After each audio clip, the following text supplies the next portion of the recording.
जय हिंद दोस्तों।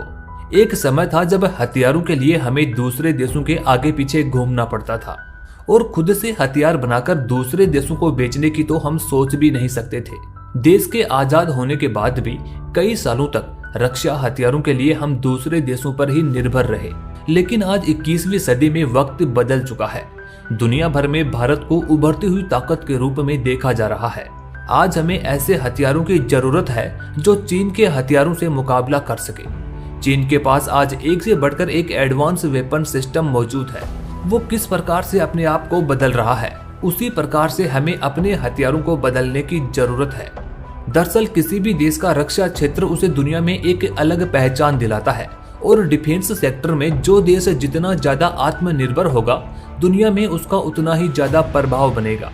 हमारे देश को हमेशा से हथियारों के इंपोर्टर के तौर पर जाना जाता था, लेकिन आज हम आपको बताएंगे कि रक्षा के क्षेत्र में भारत कितना आत्मनिर्भर बन चुका है। भारत ने लीग से हटकर ऐसा कौन सा काम किया कि जो देश पहले हथियार खरीदा करता था वह आत्मनिर्भर तो बन ही चुका है, साथ ही साथ दुनिया के कई देशों को हथियार बेच भी रहा है। तो चलिए दोस्तों, तमाम चैप्टर वाइज आपको भारत के रक्षा क्षेत्र की बढ़ती हुई ताकत के बारे में बताते हैं। चैप्टर 1, आजादी के बाद भारत का रक्षा क्षेत्र।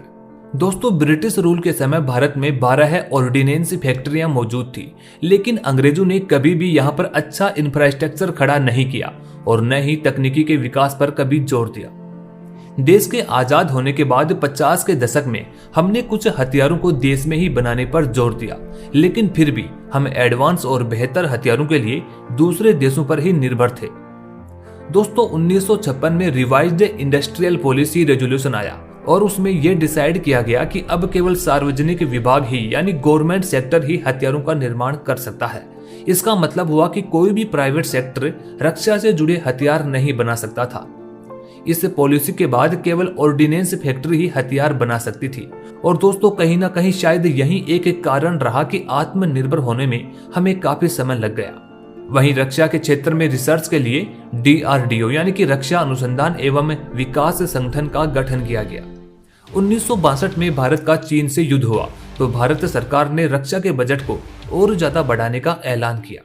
उसके बाद 1965 में जब पाकिस्तान के साथ युद्ध हुआ तो भारत को दूसरे देशों से मदद मांगनी पड़ी, लेकिन उस वक्त अमेरिका ने भारत को हथियार देने से मना कर दिया। दोस्तों, ये अमेरिका की ओर से भारत को सबसे बड़ा झटका था। लेकिन जब अमेरिका ने भारत को मना कर दिया तब दुनिया में भारत का एक मजबूत दोस्त सामने आया और वो था रूस। रक्षा उपकरणों के आयात के लिए रूस भारत का सबसे बड़ा साझेदार बना। उसी वक्त भारत और रूस के रिश्ते सबसे ज्यादा मजबूत हुए और उसके बाद भारत में ही रक्षा उपकरण बनाने के लिए रूस हमारी मदद करने लगा। रूस की सहायता से काफी सारे हथियारों का निर्माण भारत में ही होने लगा। हालांकि इसके कारण भारत में खुद का हो रहा अनुसंधान और विकास रुक सा गया था, लेकिन उसके बाद 1980 में रक्षा क्षेत्र में रिसर्च पर और ज्यादा जोर दिया गया। DRDO में काफी सारा पैसा लगाया गया और इसी का नतीजा था कि भारत स्वदेशी मिसाइल सिस्टम जैसे कि पृथ्वी, आकाश और नाग जैसी मिसाइलों का विकास करने में कामयाब हो पाया। 1990 में देश की अर्थव्यवस्था में काफी बदलाव होते हैं और इसी के साथ रक्षा के क्षेत्र में भी इन बदलावों का असर पड़ता है। 21वीं सदी की शुरुआत में पहली बार प्राइवेट सेक्टर के लिए रक्षा से जुड़े हथियार बनाने के लिए रास्ता खोला गया। उसके बाद 2006 में भारत सरकार डिफेंस प्रोक्योर पॉलिसी लेकर आती है। इस पॉलिसी से देश में ही रिसर्च, डिजाइन, डेवलपमेंट और हथियारों के निर्माण पर जोर दिया गया। वहीं रक्षा के निर्माण में 26% FDI को भी अनुमति दी गई। लेकिन दोस्तों, अभी भी भारत के सपने अधूरे ही थे, क्योंकि भारत को आत्मनिर्भर बनाने में यह कदम काफी नहीं था। एडवांस हथियारों के लिए हमें दूसरे देशों के पास ही जाना पड़ता था। वहीं इसके बाद 2013 में डिफेंस प्रोक्योरमेंट पॉलिसी आती है। इस पॉलिसी में स्वदेशी हथियारों को खरीदने पर ही ज्यादा जोर दिया गया। चैप्टर 2, प्राइवेट सेक्टर ने कैसे बदला रक्षा क्षेत्र। दोस्तों, 2016 में एक बार फिर डिफेंस प्रोक्योरमेंट पॉलिसी आती है, जिसमें काफी सारे बदलाव देखने को मिलते हैं। इस पॉलिसी में स्वदेशी हथियारों को खरीदने पर पहली प्राथमिकता दी गई। इस समय देश में काफी सारे बदलाव भी हो चुके थे जो प्राइवेट सेक्टर को बढ़ावा दे रहे थे। जैसे इस वक्त भारत में ईज ऑफ डूइंग यानी कि बिजनेस करना काफी आसान हो गया था। इसके अलावा देश में निजी क्षेत्र के लिए लाइसेंसिंग प्रक्रिया को आसान बना दिया गया था। वहीं इससे पहले प्राइवेट सेक्टर को लाइसेंस पाने के लिए ही काफी सारी मशक्कत करनी पड़ती थी। इस वजह से कोई भी डिफेंस क्षेत्र में उतरने की सोच भी नहीं सकता था। इसके अलावा एफडीआई का ऑटोमेटिक रूट 26% से 49% कर दिया गया था।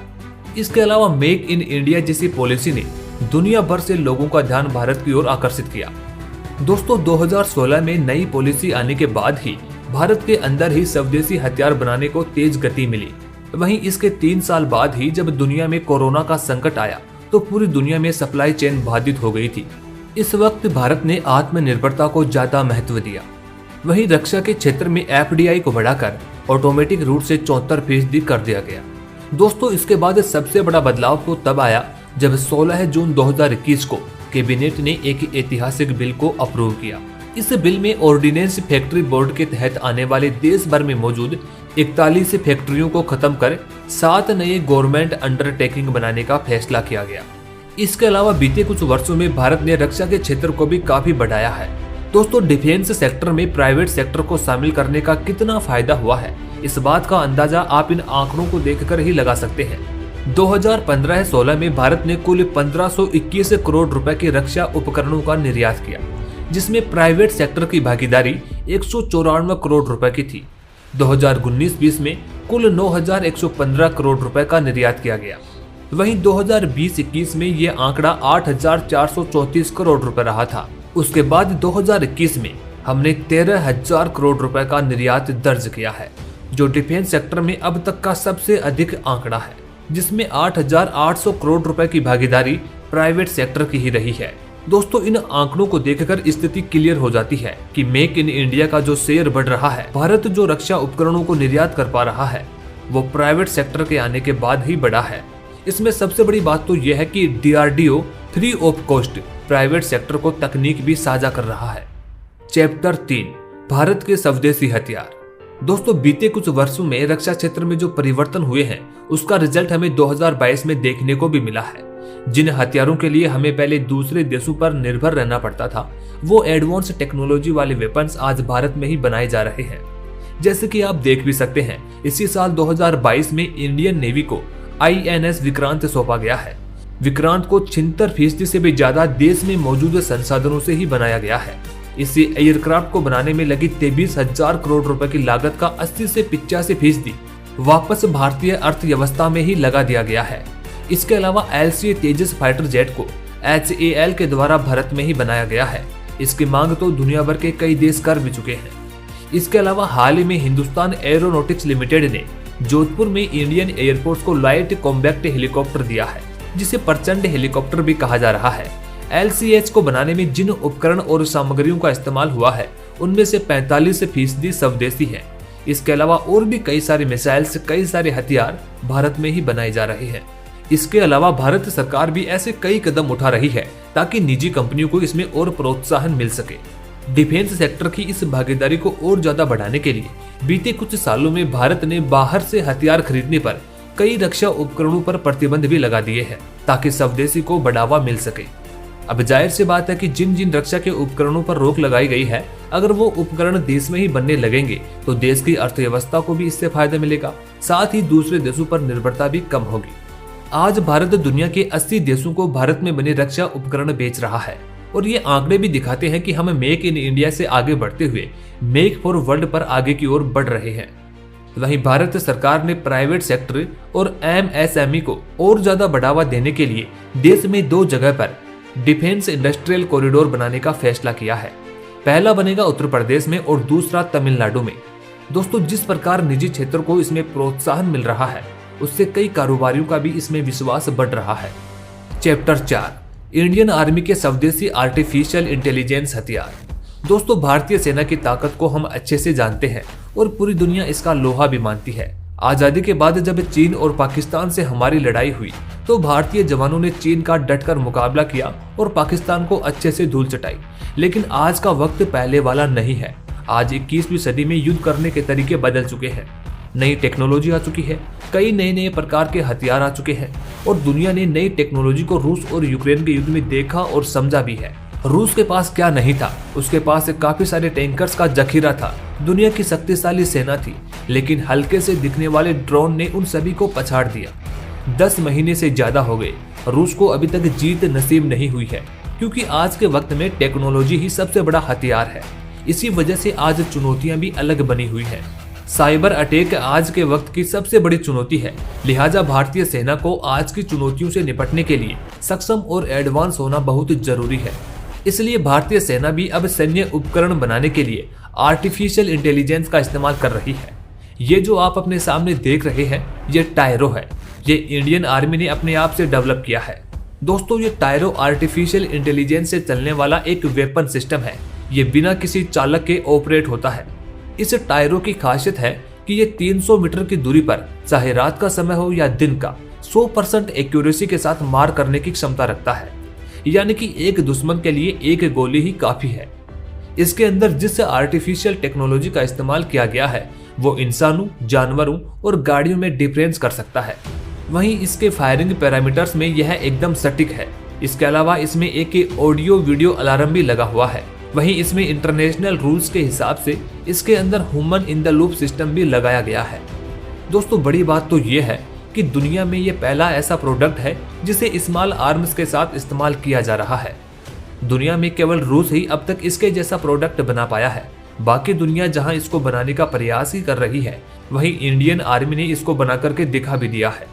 वहीं दोस्तों, एलएसी पर निगरानी रखने के लिए सेना ने कई आधुनिक और एडवांस हथियार भी विकसित किए हैं। फिलहाल में इंडियन आर्मी एलएसी पर निगरानी रखने के लिए थर्मल इमेजेज, आईआर कैमरा जैसे सिस्टम का इस्तेमाल कर रही है।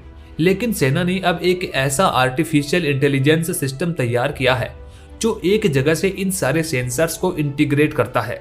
ये AI module real time data सेना को प्रोवाइड करवाता है। ये किसी भी घुसपैठ या जानवर या किसी वाहन को देखते ही रियल टाइम में अलार्म देकर सेना को सूचित कर देता है। चैप्टर 5, स्वदेशी डिफेंस एक्सपो 2022। दोस्तों, देश को डिफेंस सेक्टर में आत्मनिर्भर बनाने की कोशिश तो काफी समय पहले से ही शुरू हो चुकी थी, लेकिन आप इसी साल 2022 के डिफेंस एक्सपो को देखेंगे तो लगेगा कि वाकई में हमारा देश आत्मनिर्भर हो चुका है। भारत का ये 12वां डिफेंस एक्सपो था। पहली बार इस डिफेंस एक्सपो में हमें एहसास हुआ कि हमारी स्वदेशी ताकत कितनी मजबूत हुई है। इस डिफेंस एक्सपो में उन्नत किस्म के एडवांस वेपन, बेहतरीन रक्षा से जुड़े हुए उपकरण, सब कुछ स्वदेशी था। कई एक्सपर्ट्स का तो यहाँ तक कहना था कि अब तक हमने जितने भी डिफेंस एक्सपो देखे हैं, उनमें 2022 का डिफेंस एक्सपो सबसे अलग था। दोस्तों, ये देश का पहला ऐसा डिफेंस एक्सपो था जिसमें केवल और केवल भारतीय कंपनियां ही भाग ले रही थी।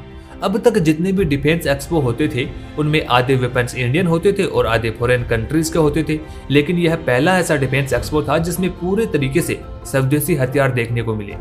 पहली बार भारत अपने बलबूते पर पूरा डिफेंस एक्सपो ऑर्गेनाइज कर पा रहा था। वहीं इस डिफेंस एक्सपो में कई व्यापारिक सौदों के रिकॉर्ड भी टूटे।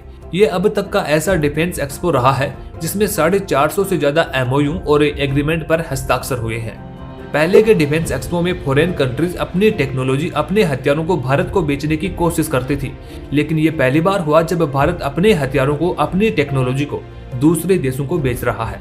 दोस्तों, दूसरे देशों ने इस डिफेंस एक्सपो में भारत की बढ़ती हुई ताकत को देखा।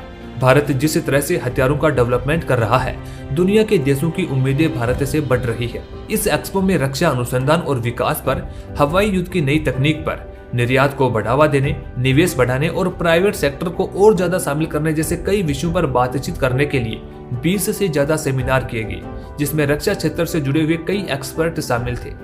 इस डिफेंस एक्सपो ने दुनिया को यह बता दिया कि भारत अब रक्षा क्षेत्र में आत्मनिर्भर तो बन ही चुका है, साथ ही साथ दुनिया की उम्मीदों को भी पूरा कर सकता है।